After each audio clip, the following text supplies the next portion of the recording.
Hi, and welcome to the Men on the Path to Love podcast, the Becoming a Safe Man episode. I'm Bill Simpson, your host.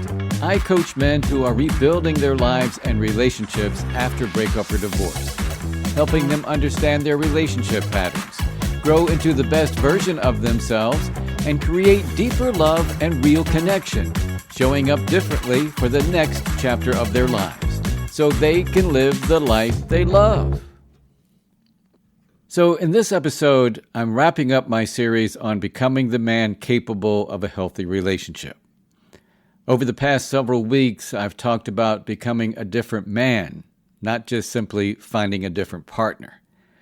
We've talked about self-awareness, emotional habits, relationship skills, validation versus connection.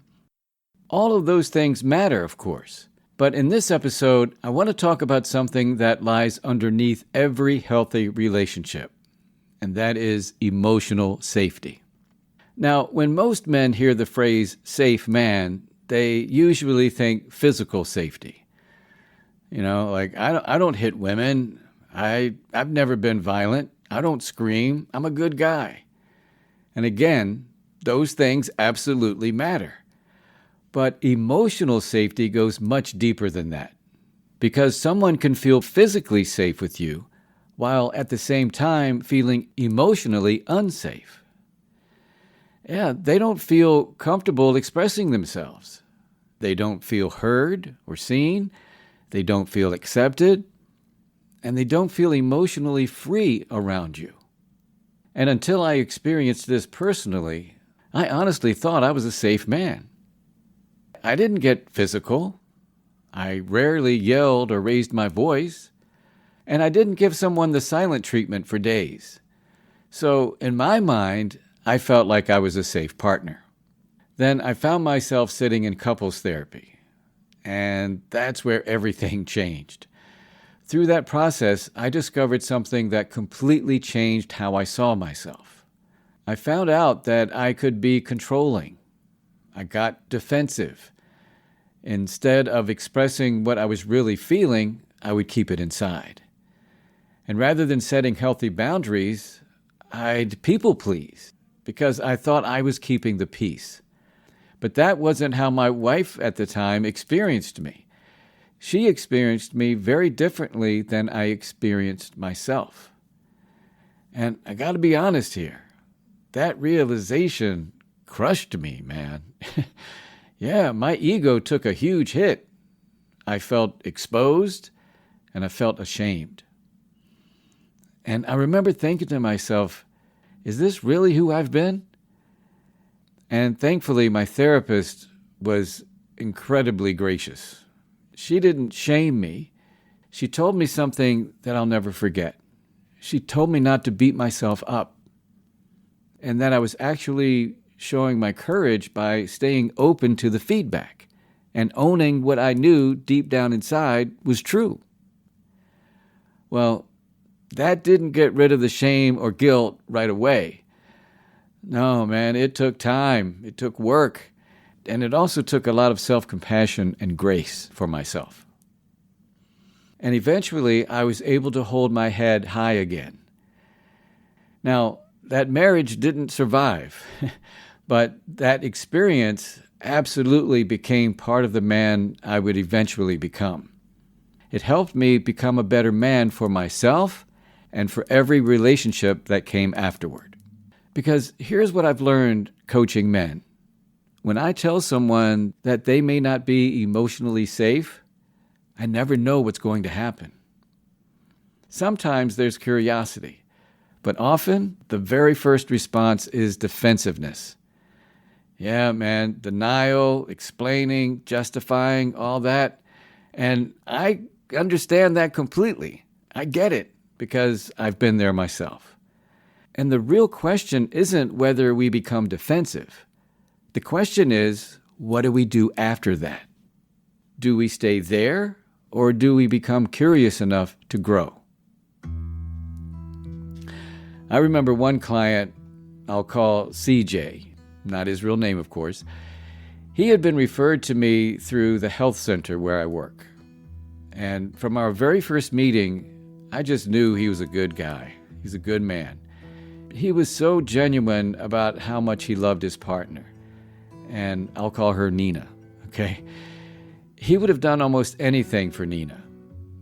He told me that he had never been physically violent, although he admitted that he yelled sometimes. But underneath everything, I could hear how badly he wanted the relationship to work. The challenge was that Nina still worked with her ex-husband. And early in the relationship, during a period where she and CJ had broken up, she had slept with her ex. And she told CJ that it happened once and it was out of pity. She was deeply remorseful, she apologized, and she promised that it would never happen again. But for CJ, that situation touched something much older. His previous partner, his wife, had cheated on him. And that betrayal had wounded him deeply. He'd always been loyal in his relationships, always faithful. So together we started working on the fear underneath that anger he had towards Nina, the fear of the infidelity. We worked on self-compassion, his boundaries, regulating his emotions, and understanding his triggers. And little by little, he was making progress. Then one day, CJ asked if I would be willing to meet with both of them. He wanted help expressing himself to Nina. I agreed with one condition. I told him, I'm not here to take sides. I'm here to support both of you. He understood, so we scheduled the session. And at first, things actually went well. Nina listened carefully. She was able to reflect back what she had heard CJ say, and CJ felt heard and seen. But when it came to Nina's turn, everything changed, man. CJ kept interrupting her, correcting her, defending himself, explaining why she was wrong. So I had to gently redirect him. And he stopped for a few minutes, but then he'd start up again. And eventually, Nina just shut down. She said that she was done, and she left the call. Well, needless to say, CJ was incredibly frustrated. And at first, I supported him in that frustration. And then I asked him if it would be okay if I gave him some feedback. He agreed. I told him something he wasn't expecting. I said, look, man, I don't blame Nina for leaving. You weren't giving her space to tell her experience. You kept interrupting. You got defensive. And you kept trying to control the conversation. And I told him, without realizing it, he made it emotionally unsafe for her to express herself. Well, he didn't want to hear it. No, man, he ended the call. That was it. Well, about a week later, CJ scheduled another appointment. And the first thing he said was he was sorry. He told me that he'd been thinking about what had happened, and he realized that I was right. He said, in fact, Nina had been trying to tell him the same thing. So I acknowledged him right away, because I knew that took courage to come back and say what he had to say to me. And then I told him something else. And I told him, before you hung up last week, I never got the chance to tell you that Nina has her own work to do too around this. And that we'll never ignore that. But I'm your coach, and my responsibility is helping you grow. And he got it. He said that was the kick in the butt he needed. And that's when I asked him, are you ready to become emotionally safe now for Nina? Or for any relationship that you have in the future?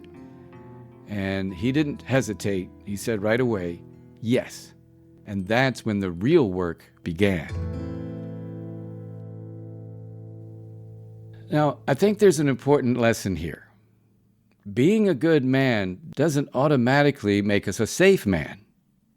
Good intentions don't always create good experiences. And love doesn't always create emotional safety. Because sometimes, without even realizing it, our fear, our defensiveness, our need to be right, and our inability to regulate our emotions creates an environment where the person we love no longer feels safe enough to be honest. I hear this a lot. And guys, it's not because we're bad men. No, it's because we haven't developed the emotional skills healthy relationships need. And the beautiful part in all this is, and I'll say it again, these skills can be learned. Just like I learned them, just like CJ learned them, and just like so many of the men I now work with continue learning every day. So that brings up the important question here. If emotional safety isn't simply about being a nice guy, then what actually makes someone feel safe in a relationship? What does a safe man actually do? Maybe even more importantly is, how do we become a safe man? Well, that's where we're heading. All right, so let's talk about what becoming a safe man actually looks like. I'll tell you what it's not. It's not being perfect, not being passive, not someone who never gets angry or never makes mistakes. A safe man still gets hurt. He still feels disappointment. He still gets frustrated. He still has fears and insecurities just like everyone else. But the difference is, a safe man learns how to manage those emotions instead of making someone else carry them. That's emotional safety. And what I mean by that is, if we're not expressing our feelings and sharing with our partner, chances are they're going to take on those feelings, and that's not fair. So what does it look like in everyday life to be a safe man? Well, first is to decide to become curious instead of getting defensive. And this one changed my life, man, because when someone gives us feedback, especially someone we love, that's not what I meant, or you're misunderstanding me. No, you got it wrong. And I know that voice very well because I've heard it in my own head. But here's the question I learned to ask instead. What if there's something here for me to learn? Now, that doesn't mean the other person's right about everything. It simply means they're telling you how they experienced you. And if you love them, their experience matters. So that curiosity I was talking about, that creates connection. And when you're defensive, that usually creates distance, disconnection. The second thing is, learn to regulate your emotions before you communicate. You know, one of the greatest gifts you can give a relationship is your ability to pause. Not to suppress what you're feeling, not to avoid what you're feeling, but to simply pause and notice what's happening inside you before you react. And it's asking yourself questions like, what am I feeling right now? Or what story am I telling myself? What do I actually need? And when we slow ourselves down and ask ourselves those questions, we give ourselves a chance to respond instead of just reacting. And that's what emotional maturity is all about. Now, the third thing I'll mention is to make it safe for someone to tell you the truth. Yeah, think about the people in your life. Would they feel comfortable telling you something that's difficult for them? Could they disagree with you without worrying about how you'll respond? Could they tell you they were hurt without fearing you'll interrupt them or have to justify or shut them down? And man, let me tell you, that's a difficult question, but it's one worth asking. Because emotional safety isn't determined by our intentions. I don't think any of us intend to hurt the other person. It's determined by the experience we create for someone else. All right? Now, the fourth thing I'll suggest is choose honesty over people-pleasing. And this one really surprised me because for years I thought people-pleasing made me a better partner. But it didn't. No, man, it made me less authentic, less real. And instead of expressing what I really needed, I would avoid conflict. And instead of setting healthy boundaries, I'd say yes when I meant no. And eventually, resentment would build, and that wasn't safe for either one of us. Healthy relationships aren't built on pleasing, they're built on honesty, even when honesty feels uncomfortable. Well, and especially when honesty feels uncomfortable. That's when it really matters. And finally, remember that emotional safety isn't a destination. It's not somewhere you're trying to go. It's just a practice. And to be honest, there's still moments when I catch myself becoming defensive. And there's still times when I have to pause and take a breath and remind myself to stay curious instead of trying to be right. And listen, man, growth isn't about never slipping back into old patterns because we're going to do that.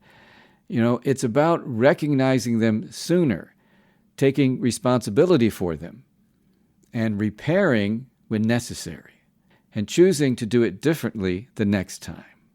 That's what emotionally healthy men do. It's not because they're perfect, it's because they're committed to becoming better. And that's all you can ask for. And here's something I want to share with you that I've learned after all these years about safety. The safest man in the room isn't usually the loudest or the strongest or the most confident. He's the one who helps people around him feel seen and heard, accepted, and emotionally safe enough to be themselves. And let me tell you, when you become that man, you don't just change your relationships. You change the kind of relationship people are able to have with you. Think about that. All right, that brings us to this week's quote of the week, and it comes from relationship therapist Terry Real. He said, quote, "Maturity is the ability to tolerate discomfort without making someone else pay for it," unquote. Yeah, man, I love this quote because becoming a safe man isn't about never feeling hurt or afraid, jealous, or insecure. It's about learning not to make someone else carry those emotions for us. Yeah, it's learning to stay present, to be curious, to regulate ourselves, to listen, and to own our stuff, own our reactions, and repair if necessary. Because that's what emotional safety really is. This is some deep stuff.